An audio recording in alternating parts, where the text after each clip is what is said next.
Thank you, everyone. Thank you for taking the time to come here and hear about democratization of AI. Thank you, the organizers. Especially thank you, Madan. There aren't too many times a Bengali gets to speak about democracy in this country. That's off the record, by the way. That cannot go on recording. I'll be in trouble. Um, so, what's democratization of the AI? You have been hearing about a bunch of things, right? GenAI, agentic AI, decentralized AI, all that stuff, right? We'll cover some of that. We'll try to cover that in the next 20 minutes or so. The world is changing, right? Today, if you think about it, right? Some of us have worked on the Internet 1.0 domain, right? Which was black terminals, not green terminals. Some of us had green terminals, those who were colorful enough. And then you typed in your commands. That's how you communicated. I was an astrophysicist at that time working for NASA. We communicated across the world to transfer very, very large files, 3 MB. And we need to know all the commands to do that. Then came in 1991, a young intern at CERN ended up building something called a browser. And that sort of unleashed the Internet 2.0 or Web 2.0 as we talk about. Suddenly, anyone and everyone could use the Internet, and the Internet exploded.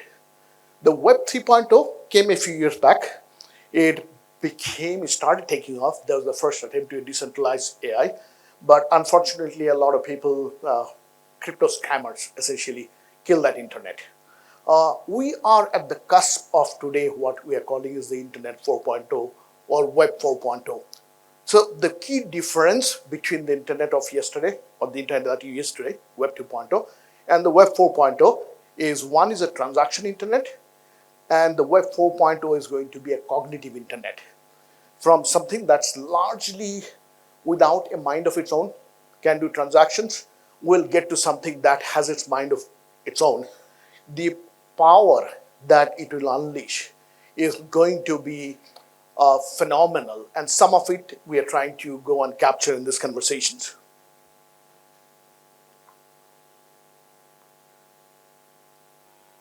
Perfect. This slide is slightly older. It's last year's GDP. So if you think of it, what's the generative AI? The generative AI became a household word in November 2022. GPT 3.0 came, I think, in June 2020. Some of us used it, but most of us did not use it, ignored it. ChatGPT, which is a GPT 3.5, came into being in November 2022, and all of a sudden the generative AI was a toolkit that you played with, you figure out a way to use it. Sometimes I've used it. If you look at the top 5 economies of the world, and we know I know that we are at number 4 now. This is a slightly older chart, last year's numbers.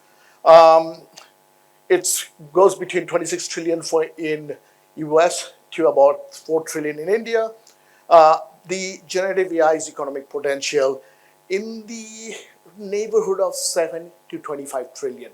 That number is really not known yet, but that's the estimate. Where does it come from? Let's take a quiz. What percentage of world's data do you think is accessible to the Internet? Take a number. Some of you students take a number. What percentage of global data is accessible today? 5? Someone said 5. Any number? 0.1%. That's a good number. All right. Less than 10% is the number. No one knows exactly. So what happens if you think of your life, right? I used to work for a telco as the chief scientist at Airtel. If you think of your life, most of the data that Internet has is about, Facebook has your posts, if it is open profile, Instagram, and so on and so off, right? There may be some data available about you in terms of your home address, PIN code, some income, and so on and so off. But most of it is unknown. The biggest value to your data, for example, comes from the fact that your financial statements, right? Your calling patterns, the areas that are moving into. Someone I was chatting with a few days back didn't realize that every day today, just your telco, an average telco, is collecting data about you how many times? Now, second guess. How many times does your average telco collect data about you in a day? Actually, you don't get it. 10,000 times. How many times does your social media collect data about you? Every day. Again, won't guess it 10,000 times. It's unfathomable. At any given day, systems around the world are connecting somewhere between 20 to 50,000 data points about you. The data point could be just touching your screen, where you touch your screen and how long you hold the screen. That's data, because that shows the intent on the content and so on, right? So data is not anything, you don't have to think about data being that they're collecting your financial information, but 80% of the data doesn't today get used for building any economic value. So this talk, what we'll talk about, you know about AI. Most of us do know about what AI is. You're talking about agentic AI that I just introduced. We'll talk about decentralized AI. That's my area of research at MIT Media Lab. And then we'll take about how what we call our Nanda protocol, which is the network agents and decentralized AI, will change the world. What's going on here? Why is agentic AI all of a sudden so interesting? So people talk about the workforce automation. McKinsey says 60-70% of the work in the world can be automated using agentic AI. And Dr. Tyagi in the last conversation said, despite everything, India is still a single-digit number in terms of getting the global IT services share, right? I think agentic AI from India's perspective is going to be a game changer if we play that game well. A lot of the services we have out, give or take about $400 billion between the IT services and IT-enabled services. When people come and say, oh, it's going to destroy India's all IT and IT-enabled job, I have a completely different view. It's going to actually destroy the job in Boston that's getting paid $350K, because the cost of automation is low and the cost savings from that automation is high. So the jobs will sort of get bifurcated. A lot of work that gets done in the Western world will actually move to the Eastern world or to India, and it will be enhanced by using automation, such as agentic automation. Data utilization. So the big value will actually also come from the utilization of the data. If less than 10% of the data is utilized today, and the global GDP is give or take 100 trillion, imagine what happens when you use 10 times as much data. Enterprise FOMO, everyone get to it. It's like in the people who are old enough like me, remember in 2000 we had something called internet. People who got on the internet, I remember talking to the CDO or the CTO back in those days, CDO didn't exist, of a large Canadian bank, and his interpretation of the internet, oh, that's just a channel for communication. And that company, by the way, that bank today does not exist, right? Or has merged with someone in a different form. People who didn't realize ended up, survived for 5-10 years, but ended up largely getting absorbed or disappearing. Early wins. So this is not only real story, it's a real stuff, right? You see a lot of articles. You see a lot of articles about blockchain, for example. You saw a lot of articles about crypto. It sort of went on, and then for a different set of reasons, did not go the way we expected it to, right? But this is going to be real because the early signs, from where I sit, the early signs I can see. Students, I teach one of the classes at MIT, one of the most popular classes in the MIT Harvard ecosystem, called the essentially it's the AI for, think of it being a class. It's like a boot camp for 10-12 weeks. We have a quarter system, 12 weeks. You get a boot camp in the class itself. So a bunch of companies have come out of that class, things like Marker and so on. So what we are seeing is that a lot of the early use cases are actually real. There are a couple of students in my class 3 semesters back are actually building a back-end, looking at the back-end automation systems for the banks. For example, if you look at a bank like State Street Bank based out of Boston, 30,000 people around the world are doing everything from document processing, updating customer address, and so on and so forth. Some of those will get automated. So what will end up happening is not that those jobs will disappear. Those jobs will get enhanced, right? Instead of just doing bare document processing, reading a PDF file and typing it out in a system, your agents will end up doing it, and you will end up doing what is known as the real customer service, right? Which is figuring out, helping out the customer in real time to get the best allocation for their assets, for example. Um, so the things that the buzz is coming from really these four things, right? Agentic workplace automation, data utilization, enterprise, FOMO, and the early wins, right? So what is an agentic AI? People ask, what's an agentic AI, right? It's very simple. What happens is tasks that you do, as I said, the internet that we had was the transaction internet. So it did transactions for us. Agentic is a cognitive internet. It sort of copies what humans do. Humans plan, humans think, humans work iteratively, humans get smarter. It's software agents that do the same thing. So how do they do it? It does with large language model that can reason today. It does it with modules for data retrieval from different databases, and then the interface for tools that for presentation and so on and so forth, right? The example of that is a KPI. There are a lot of business analysts who, what they do, they look at the quarterly KPIs, monthly KPI, daily KPIs. That entire job today can be automated using something like an agent, right? Agents are now reading, for example, quarterly reports and summarizing it and sending out emails automatically as we speak. As I said, the single agent. So let's talk about a little bit about a single agent, because there's this whole world about agents and agents of agents and literally replicating human workforce. And those are complex tasks. We'll not skim over it. But what agents can do iterative planning, just like you and I can. They can do tool usage, like we can. And more importantly, they can also do memory management. They can hold things in memory and use it for next steps. So for example, if you are submitting an expense report in an automated way, and the expense report got declined because you submitted a $25 bill without a receipt, next time the agent remembers it and catches it up front, saying that, look, this bill is above $25, you do not have a receipt, it'll get rejected and sends it back to you. That's the example of holding something in the memory, just like a human person would do. If you went and talked to your finance person, they would be able to tell you, look, don't submit anything without a receipt if it is above $25. Agents can do that too. How do you find them, right? Big question. How do you find them? It's all about agent. How do you find them? There are a lot of sites where you can actually go discover agents. These are agent marketplaces, and I'll go through some of them, the ones that are most popular at least. And there are standard ways of deploying them. It's actually as easy. You can spend an afternoon and deploy your own agent today.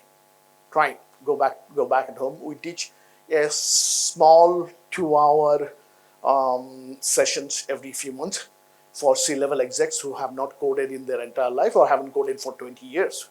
And they can go back and deploy an agent that can, for example, automate some of the email tasks and so on. It's actually fun to watch. And I'm happy to, if anyone wants to do it in Bangalore, I'm happy to do it. We actually run a class for a couple of hours, happy to do it. So for example, what are some of the agent marketplaces, right? You can get agents for building your customer profiles. You can get, HubSpot has an agent for marketplace listing grader. What it is when you are an SME, I think we have had a discussion about SME. A lot of the SMEs are now days on Facebook, Instagram, and so on. Unfortunately, they are not tech savvy. So what happens, the number I have from Instagram is 1/3 of the posts that are there and that you pay for as an SME don't meet Instagram standards, so they get kicked back down in their feed and people don't see them. So think of this way, as you're uploading them, if there's an agent that would check everything, right? It would say, hey, the video is not high resolution. Look at you forgot to put your logo, right? The text should be compliant and so on. So HubSpot, which is a marketing, one of the marketing, HubSpot is actually, think of this is like the Salesforce for marketing. They do that automatic checker. Executive Disc Profiler. So what happens in an agentic marketplace, just like in a people or a business, you'd figure out how many people have used them so that you have a context. You'd also get some grading, right? Saying that, how do I trust them and so on. These are the early days. This is the mechanism. We still have not figured out an exact mechanism for reputation and, for example, pricing and so on. And I'll discuss some of that, but it's coming. This is Dharmesh Shah, one of the biggest influencers and one of the biggest investors in the US. Dharmesh has built something that's by himself that's actually got about 5,500 people using it. It's an earning call analyzer. You put the name of the companies, you tell them, if you look at the right side, you tell them, tell the agent what reports to look at, the earning reports to look at. Those are public, so you don't have to go and look at a private database or anything. And then you ask simple questions like in a large language model, what are the new product announcements? Very important if you are an analyst, right? And there used to be a large number of people, especially management consultants or the junior folks in IB, right, in investment banking, used to spend their life doing it. Now it's largely automated, and you can get 90% of what they do by using agents. It's in all industries. Johnson & Johnson has a drug discovery agent. What it does, it goes through all the historic documents. Drug discovery pipeline is a 90% failure, right? But the drug that you worked on, 20 years back, if it is documented, comes back for another use with the new discoveries and new understanding and so on. And because the agents can reason, it can actually go look at other papers, right? So one of the recent papers that I saw was that someone has actually built an agent for taking away the job we do, which is scientist. And that scientist, you have actually said that I'm in the area XYZ, look at latest trend, tell me the areas that I should research on, go run that research, write a paper. Out of 10 paper, and this was fully disclosed afterwards and all, 2 actually passed in a top conference, the human referees, right? So it's coming to a point where, it's not going to go take away my job. I can always, the amount of original thinking humans do is always be, hopefully always be, more than the agents can do. But a lot of the things that you need to do research and so on are being assisted by the agents. Moody's does financial analysis, eBay does code writing. One of the biggest examples today is of writing codes. A lot of software engineers are doing using the things like Cursor to write their codes, early codes and so on. Deutsche Telekom has an internal knowledge agent. By the way, in a lot of regulated industries like telecom and healthcare and so on, the first set of agents won't be customer or banking, won't be customer facing, but they are internal, helping other people to answer the questions better. There's a company that's very interesting, Cosentino. It's a digital workforce. You can go to Cosentino's workforce and say, I need a marketing intern. And it has a price, $2,000 per month. And you define his job and you hire that person, hire that agent. So Cosentino runs, because you don't have the ability to go build your own agent, Cosentino does that for you. Multi-agentic systems are far more interesting.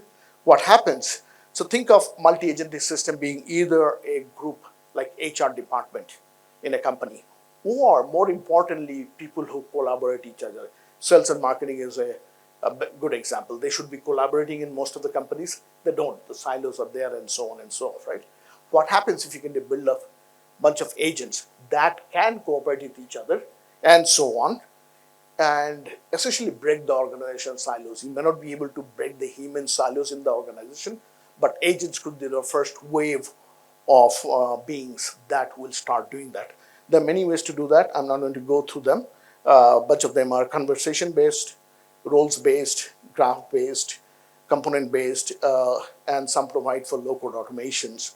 And then they allow you to build an agent network platform. This one is actually an important slide. If you want to take a picture, take it. You get a quick view of what the 7 or 10, 8 toolkits are. Marketplaces. Agent markets are going to grow.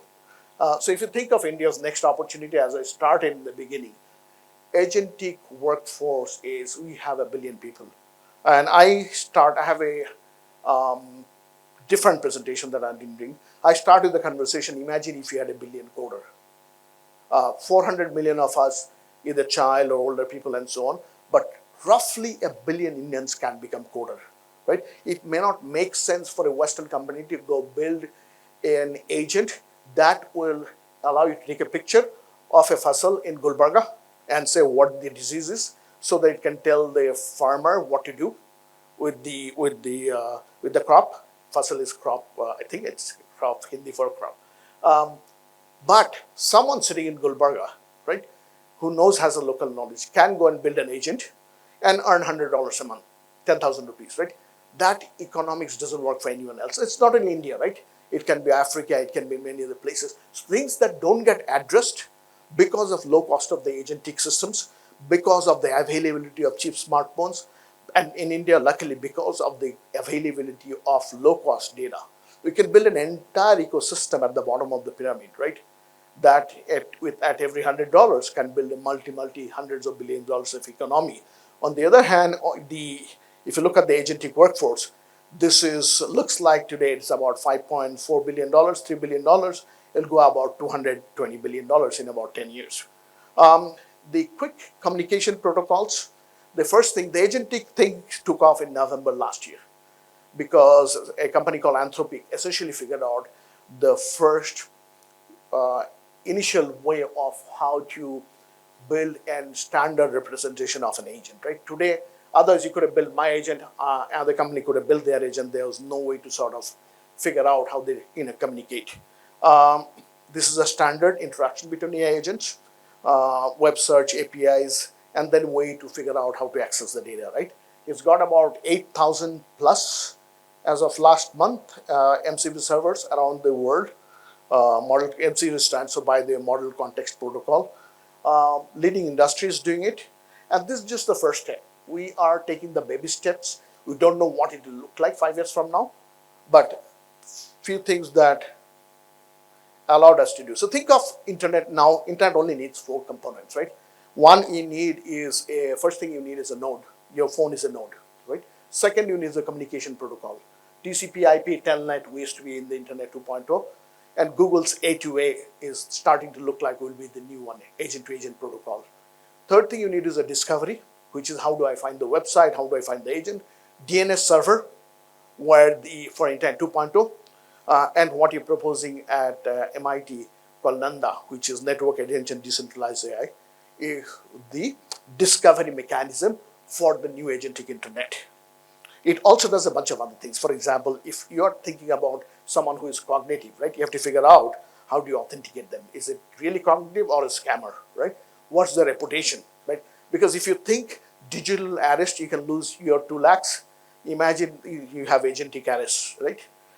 Someone will truly call themselves custom agent without lying about it, because the agent that's impersonating a customs officer and say that they found a drug in your bag or whatever they call. I've been personally digitally arrested 3 times. It's always fun to go through that whole process. Challenges. First challenge is the algorithm, right? The discovery mechanism, the queries, and so on and so on.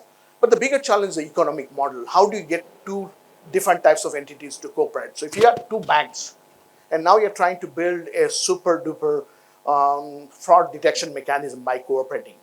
Citibank will say, oh, I have my own proprietary mechanism, proprietary data, right? NatWest Bank, which is the 3rd largest bank in the UK, and my former employer will say, oh, I have very specific British data that's very different than what you have, and therefore mine has a value. So economists will have a good day trying to figure out how to price knowledge market. How do you price the data, right? I may think my health data is worth $1,000. Someone else may think it's 10 cents, right? How do you price it? What are the incentives? And what are the collaborative and competitive behaviors that can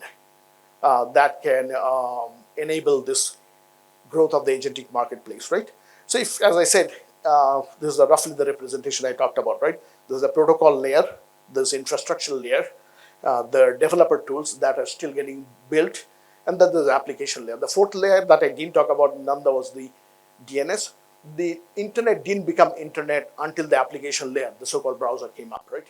So there has to be an application layer that needs to come on. The killer app is not there yet. The first killer app on internet, actually there are 2 killer apps. One was the browser, the second was the email. The email came first, that allows us to communicate, and the browser made everyone else to communicate, right? Everyone around the world. So those things are still getting built. We at MIT have want to work with everyone around the world. I think India has a disproportionate advantage in terms of building the next generation of internet. Think of it this way. Today's internet looks like the large language model is cornered by there's a US model, which is a lot of money chaos, Chinese model, a lot of money control, and then rest of the world does not have a model, right? The agentic internet is the way where I think it can take a problem, break it down, distribute it, break it down, and okay, looks like the slide not there. Distribute it and figure out a way to make the world a better agentic internet connected world that can give us, as I said, disproportionate advantage over the rest of the world. We sort of missed the large language model part of the discussion and or the innovation, but we have a way to start. While I invite Chartered member Sandeep Agarwal, my apologies, to hand over a token of gratitude to our speaker. I must say that the speaker from Bengal did a fair job in speaking about the democracy of AI. Please let's hear it for Dr. Shantanu for giving us, in fact, the actual pathway and also many of these leads and things to be noted. So thank you so much for that, Dr. Shantanu.